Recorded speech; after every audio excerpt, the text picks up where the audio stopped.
എല്ലാവർക്കും സുഖമാണെന്ന് വിശ്വസിക്കുന്നു. ഡെയിലി അപ്ഡേറ്റിലേക്ക് എല്ലാ ആളുകൾക്കും സ്വാഗതം. നാളെ മെയ് 22-ാം തീയതിയും തുറന്നുള്ള ദിവസങ്ങളിലും നിങ്ങൾ ശ്രദ്ധിക്കേണ്ട വളരെ പ്രധാനപ്പെട്ട കാര്യങ്ങളാണ് ഈ ഒരു വീഡിയോയിൽ വ്യക്തമാക്കുന്നത്. വീഡിയോയുടെ വിശദാംശങ്ങളിലേക്ക് കടക്കുന്നതിന് മുമ്പ് കൂടുതൽ ആളുകളിലേക്ക് ഇൻഫർമേഷൻ എത്താൻ ഷെയർ ചെയ്യുക, ലൈക്ക് ചെയ്യുക.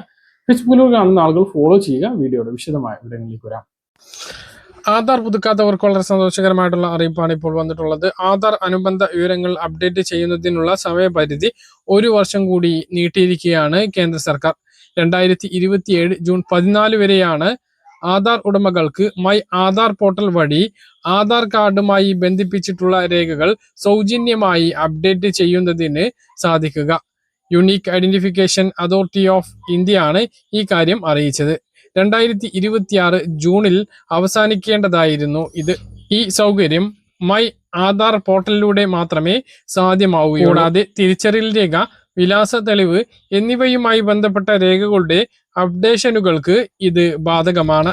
ഓൺലൈനായി അപ്ഡേറ്റ് ചെയ്യുന്നതിനുള്ള 25 രൂപ നിരക്കാണ് ഒഴിവാക്കിയിരിക്കുന്നത്. എന്നാൽ അക്ഷയ സെന്ററുകൾ അടക്കമുള്ള ആധാർ കേന്ദ്രങ്ങളിൽ പോയി അപ്ഡേറ്റ് ചെയ്യുന്നതിനുള്ള ചാർജ് 50 രൂപയായി തുടരും.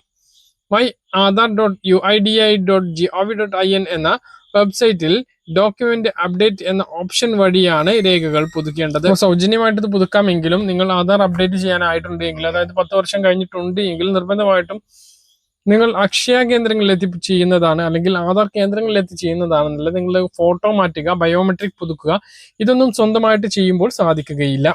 ഇനി ചില ബാങ്കിങ് അറിയിപ്പുകളാണ്. രാജ്യത്തെ മുൻനിര പൊതുമേഖലാ ബാങ്കായ State Bank of India SBI അടുത്ത ആഴ്ച തുടർച്ചയായിട്ട് 5 ദിവസം മുടങ്ങും. SBI എംപ്ലോയീസ് ഫെഡറേഷൻ ഫെബി ആഹ്വാനം ചെയ്തിട്ടുള്ള ദേശീയ പണിമുടക്ക് കാരണമാണിത്. 25-26 തീയതികളിലാണ് പണിമുടക്ക്. സ്ഥിരം ജോലിക്ക് പുറം കരാർ നൽകുന്നത് അവസാനിപ്പിക്കുക, ഹൗസ് കീപ്പിംഗ്, സെക്യൂരിറ്റി ഗാർഡ് തസ്തികകളിലും ക്ലിനിക്കൽ വിഭാഗങ്ങളിലും സ്ഥിര നിയമനം നടത്തുക തുടങ്ങിയ ആവശ്യങ്ങൾ ഉന്നയിച്ചാണ് സംഘടന പണിമുടക്കിന് ആഹ്വാനം ചെയ്തിട്ടുള്ളത്. മെയ് 24 ഞായറാഴ്ചയാണ്. പിന്നെ തിങ്കളും ചൊവ്വയാണ് പണിമുടക്ക് വരുന്നത്. പിന്നെ ബക്രീദ് അവധിയും ഉണ്ട്. ഇങ്ങനെയാണ് 5 ദിവസത്തെ അവധി വരുന്നത്. വളരെ പ്രധാനപ്പെട്ട മറ്റൊരു ബാങ്കിങ് അറിയിപ്പാണ് പറയുന്നത്. വായ്പ എടുത്തു വാങ്ങിയ മൊബൈൽ ഫോൺ, ടാബ്ലറ്റ് തുടങ്ങിയിട്ടുള്ള ഉപകരണങ്ങളുടെ തിരിച്ചടവ് മുടങ്ങിയാൽ വായ്പ നൽകിയ ധനകാര്യ സ്ഥാപനങ്ങൾക്ക് ഭാഗികമായി ലോക്ക് ചെയ്യാൻ റിസർവ് ബാങ്ക് അനുമതി നൽകും. ഇതുമായി ബന്ധപ്പെട്ട് പ്രസിദ്ധീകരിച്ച കരട് ചട്ടം പൊതുജനാഭിപ്രായത്തിനായി പ്രസിദ്ധീകരിച്ചു.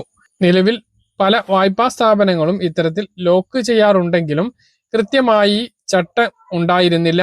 വായ്പ തിരിച്ചു പിടിക്കുന്നതിനായി ഫോണുകൾ ലോക്ക് ചെയ്യാൻ അനുവദിക്കുന്നതിന് ആവശ്യമായിട്ടുള്ള അവകാശങ്ങളെയും സ്വകാര്യതയെയും ബാധിക്കുമെന്ന ആശങ്കകൾ നേരത്തെ ഉയർന്നിരുന്നു. അതേസമയം ഫോണിന്റെ വായ്പയല്ലാത്ത പൊതുവായ്പകൾ കുടിശ്ശികയായാൽ ഇത്തരത്തിൽ ഫോണിന്റെ പ്രവർത്തനം നിയന്ത്രിക്കാൻ സ്ഥാപനങ്ങൾക്ക് അനുമതി ഉണ്ടായിരിക്കുന്നതല്ല.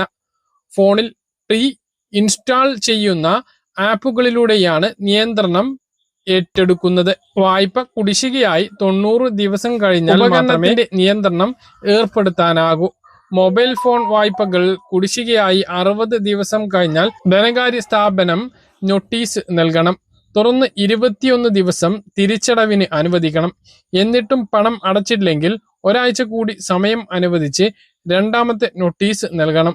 ഫോൺ ലോക്ക് ചെയ്യാൻ വായ്പാ കരാറിൽ ഉപഭോക്താവിന്റെ സമ്മതം വാങ്ങിയിട്ടുണ്ടെങ്കിൽ മാത്രമേ സ്ഥാപനങ്ങൾക്ക് ഇത്തരത്തിൽ നിയന്ത്രണങ്ങൾ ഏർപ്പെടുത്താൻ കഴിയുകയുള്ളൂ. ഇന്റർനെറ്റ് കമ്മിങ് കോളുകൾ, NSOS സേവനങ്ങൾ, സർക്കാരിന്റെ ജാഗ്രതാ സന്ദേശങ്ങൾ തുടങ്ങിയ അവശ്യ സേവനങ്ങൾ ഫോണിൽ നിയന്ത്രിക്കാൻ പാടില്ല.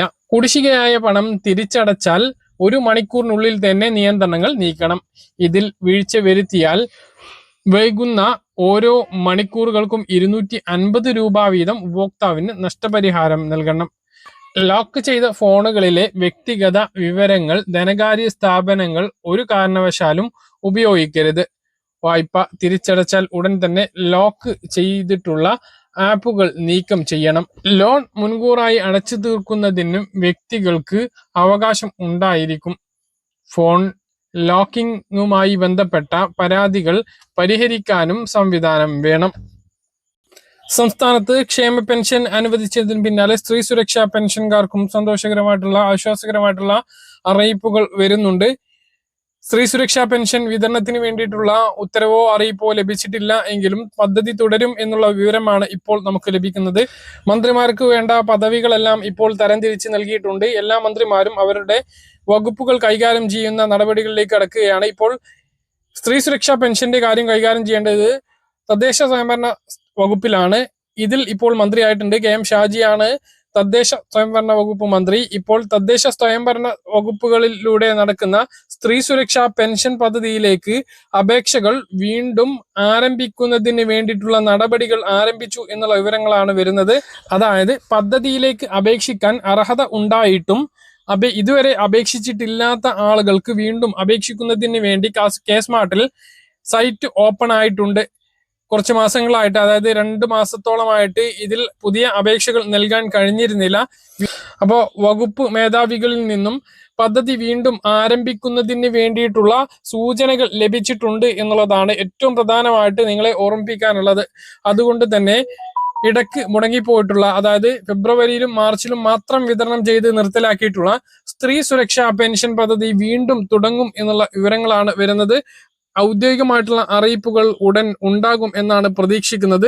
1000 രൂപ വീതം BPL വിഭാഗത്തിൽപ്പെട്ട 35 മുതൽ 60 വയസ്സുവരെയുള്ള മറ്റ് ക്ഷേമ ആനുകൂല്യങ്ങൾ, അതായത് വിധവാ പെൻഷനോ ഭിന്നശേഷി പെൻഷനോ ലഭിക്കാത്ത സ്ത്രീകൾക്കാണ് ഈ ഒരു സഹായം ലഭിക്കുക. ഇനിയും ഇതിലേക്ക് അപേക്ഷിക്കാത്ത ആളുകൾ ഉടനെ അപേക്ഷ നൽകണം എന്നുള്ളതാണ് ഏറ്റവും പ്രധാനമായിട്ട് ഓർമ്മിപ്പിക്കാനുള്ളത്. അപ്പൊ സ്ത്രീ സുരക്ഷാ പെൻഷൻ ഇന്ന് പോകുന്നില്ല, വീണ്ടും 1000 രൂപ വീതം എല്ലാ മാസവും ലഭിക്കും. കുടിശ്ശികയായിട്ടുള്ള, അതായത് ഏപ്രിൽ മാസത്തേതും മെയ് മാസത്തേതും കുടിശ്ശികയാണ്. ഈ മാസം അത് കിട്ടില്ല എന്നുള്ളത് തന്നെയാണ് വിവരം. അപ്പൊ 2 മാസത്തേത് കുടിശ്ശികയാവും. ആ കുടിശ്ശിക കിട്ടുമോ എന്ന് നമുക്കറിയില്ല. പദ്ധതി തുടർന്നു പോവുകയാണ് എങ്കിൽ കുടിശ്ശിക കിട്ടും. കഴിഞ്ഞ സർക്കാർ അത് തുടങ്ങുകയും പിന്നീട് മാർച്ചോട് കൂടിയിട്ട് നിർത്തലാക്കുകയും ചെയ്ത പദ്ധതിയാണ്. അപ്പൊ വീണ്ടും തുടങ്ങുകയാണ് എങ്കിൽ കുടിശ്ശിക കിട്ടില്ല. തുടർന്നു പോവുകയാണ് എങ്കിൽ കുടിശ്ശികക്ക് അർഹത ഉണ്ടാകുന്നതാണ്. കുടിശ്ശിക ലഭിക്കുകയാണ് എങ്കിൽ ഓരോ ഗുണഭോക്താവിനും അടുത്ത മാസം 3000 രൂപ ലഭിക്കാനുള്ള സാധ്യതയാണ് ഉള്ളത്. ഇല്ലെങ്കിൽ 1000 രൂപ അടുത്ത മാസം ലഭിക്കും. മറ്റൊരു പ്രധാനപ്പെട്ട അറിയിപ്പ്, കഴിഞ്ഞ ദിവസം നമ്മൾ പല വീഡിയോകളിലൂടെ നിങ്ങളെ അറിയിച്ചതാണ്. സംസ്ഥാനത്ത് മെയ് മാസത്തെ സാമൂഹ്യ സുരക്ഷ പെൻഷൻ വിതരണത്തിന് വേണ്ടിയിട്ട് മുഖ്യമന്ത്രി VD സതീശൻ 1070 കോടി രൂപ അനുവദിച്ചു. മുഖ്യമന്ത്രിയും ധനമന്ത്രിയും ഇപ്രാവശ്യം VD സതീശൻ തന്നെയാണ്. തിങ്കളാഴ്ച മുതൽ 25-ാം തീയതി മുതൽ സാമൂഹ്യ സുരക്ഷാ ക്ഷേമ പെൻഷൻ വിതരണം ചെയ്ത് തുടങ്ങും എന്നാണ് മന്ത്രി അറിയിച്ചിട്ടുള്ളത്. 3000 രൂപയിലേക്ക് പെൻഷൻ എത്തും എന്ന വാഗ്ദാനം UDF സർക്കാരിൻ്റെതാണ്. അത് എപ്പോൾ എത്തും എന്ന് നമുക്കിപ്പോൾ പറയാനാകില്ല. കാരണം ഘട്ടങ്ങളായിട്ടാണ് അത് വർദ്ധിപ്പിക്കുക. ബജറ്റുകളിൽ 100, 200 ഒക്കെ വർദ്ധിപ്പിച്ചുകൊണ്ട് 5 വർഷം കൊണ്ട് 3000 ആക്കുന്ന നടപടിയാണ് ഉണ്ടാകുക. അല്ലാതെ ഒറ്റയടിക്ക് 3000 ആകും എന്ന് ആരും പ്രതീക്ഷിക്കരുത്. അപ്പൊ എന്തായാലും ഈ മാസത്തെ ക്ഷേമ പെൻഷൻ 25 തിങ്കളാഴ്ച മുതൽ ആരംഭിക്കും. ബാങ്ക് അക്കൗണ്ടുകളിലേക്കാണ് ആദ്യം എത്തുക. കയ്യിലേക്ക് 2 ദിവസത്തിന് ശേഷവും എത്തിച്ചേരുന്നതാണ്. പറഞ്ഞ കാര്യങ്ങൾ കൃത്യമായിട്ട് മനസ്സിലാണെന്ന് കരുതുന്നു. ഇതുപോലുള്ള ഇൻഫർമേഷനുകൾക്ക് ഫോളോ ചെയ്യുക, സബ്സ്ക്രൈബ് ചെയ്യുക. മറ്റൊരു വീഡിയോയുമായി നമുക്ക് വീണ്ടും കാണാം. ഇതുവരെ